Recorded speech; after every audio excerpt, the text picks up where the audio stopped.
ইয়মের দ্বিতীয় দিক হলো সত্য।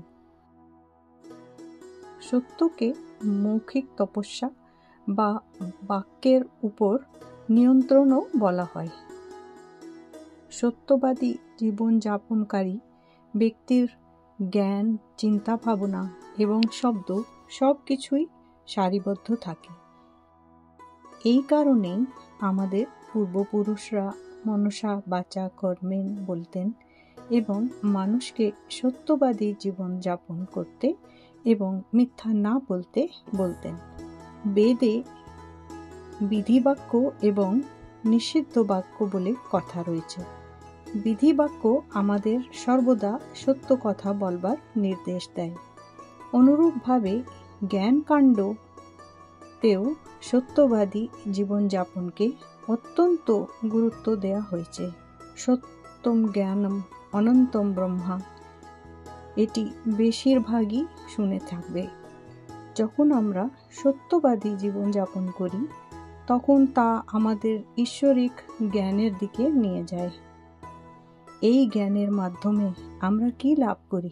সব কিছুই অসীম ব্রহ্ম এবং এর চেয়ে বেশি কিছুই নেই।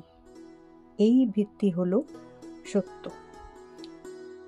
কিছু মানুষ তাদের পছন্দের মানুষের ভালো দিকগুলি অতিরঞ্জিত করে। যদি তারা কাউকে পছন্দ করে তাহলে তারা তাদের করা 25% কাজের 100% সাফল্য বলে বর্ণনা করবে। অন্যদিকে যদি তারা কাউকে পছন্দ না করে তাহলে তারা বলবে যে তারা মাত্র 25% কাজ করেছে, যদিও তারা 100% ভালো কাজ করেছে।